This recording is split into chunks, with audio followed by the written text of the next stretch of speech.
அதாவது ஒன்று வார்த்தை போட்டேன், உனக்கும் பொறுப்பு இருக்கிறது, ஆண்டவருக்கும் பொறுப்பு இருக்கிறது. உனக்கு என்னெல்லாம் தேவை? 19 சகலவித, புரியுதா உங்களுக்கு? மிருகன்னா சிங்கக்காரடிலாம் இல்லை, புரியுதா உங்களுக்கு? சாப்பிட்றதுக்கான எல்லாமே, அது மட்டனா இருக்கலாம், சிக்கனா இருக்கலாம், எல்லாமே. அடுத்து பறவைகள், அது சாப்பிடுறோமா இல்லைன்னு தெரியல. என்னென்ன, அதாவது அவனுக்கு என்ன தேவையோ, அந்த வார்த்தை சொல்லுகிறேன், என்னென்ன தேவையோ அத்தனையும் அவரிடத்துல கொண்டு வந்தார். கரங்களை உயர்த்தி நம்புறீங்களா? What you need, God will bring into you.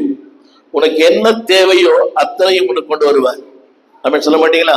ஆனா என்ன தெரியுமா? அந்த தேவன் கொடுத்த அந்த இடத்துல இருக்கணும்.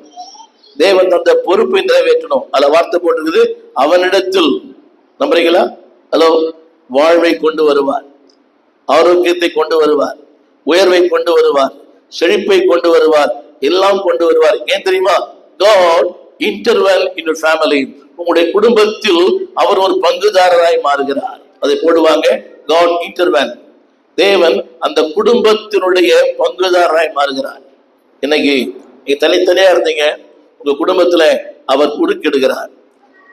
ஒத்துப்பீங்களா? அவர் எஸ்ன்னா நீங்க எஸ்ன்னு சொல்லணும், அவர் நோன்னு சொல்ல நீங்க நோன்னு சொல்லணும். பிரபாகர் சபைக்கு போலான்னா போலான்னு சொல்லணும். இல்லைங்க இப்ப நான் துணி ஊற போட்டிருக்கிறேன்னு சொல்லக்கூடாது. அதே மாதிரி காயத்ரி சபைக்கு போலான்னா இல்ல எனக்கு ஆன்லைன் ஒர்க்குன்னு சொல்லக்கூடாது. அப்புறம் அவங்க வேற மாதிரி ஆயிடும். கவனிங்க, தேவன் வாழ்க்கையில் பங்குதாரராய் மாற விரும்புகிறார். அப்படின்னு சொல்ல மாட்டீங்களா? God wants to be a partaker in our life. அந்த வசனத்தை நத்திரம் படிக்கிற கேளுங்கள். அந்த வார்த்தையை 16 சொன்னேன், அவனிடத்தில் சொல்லுங்க, அவைகளை அவனிடத்தில். அந்த வார்த்தை சென்று மாற்றி சொல்ல விரும்புகிறேன். ஒரு 2 பேருக்கும் என்ன தேவையோ, நம்ம உன் தேவை அவற்றை மட்டும் சொல்லணும், உங்க தேவை அவற்றை மட்டும் சொல்லணும். டைரக்ட்லி ஆர் இன்டைரக்ட்லி அவைகளை அவரிடத்துல கொண்டு வருவார். நம்புறீங்களா? ஆதாம் ஏவாள் கேட்கல, ஏன்னா அவர் அந்த பொறுப்பை ஏற்றுக்கொண்டார். அந்த பொறுப்பை ஏற்றுக்கொள்ளுகிறவர் அவர் உங்களுக்கு என்ன தேவையோ அவைகளை உங்களிடத்துல கொண்டு வருவார்.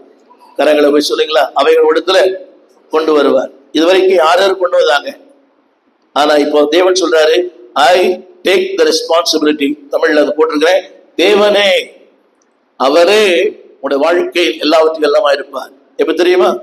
அவரை நீங்கள் மையமாய் கொள்ளும் போது, அவரை மையமா வச்சுங்க, அவர் வைத்த இடத்துல இருங்க, உங்களுக்கு எல்லாமே தேடி வரும். திரும்ப சொல்கிறேன், அவரிடத்தில் அவைகளை கவனி.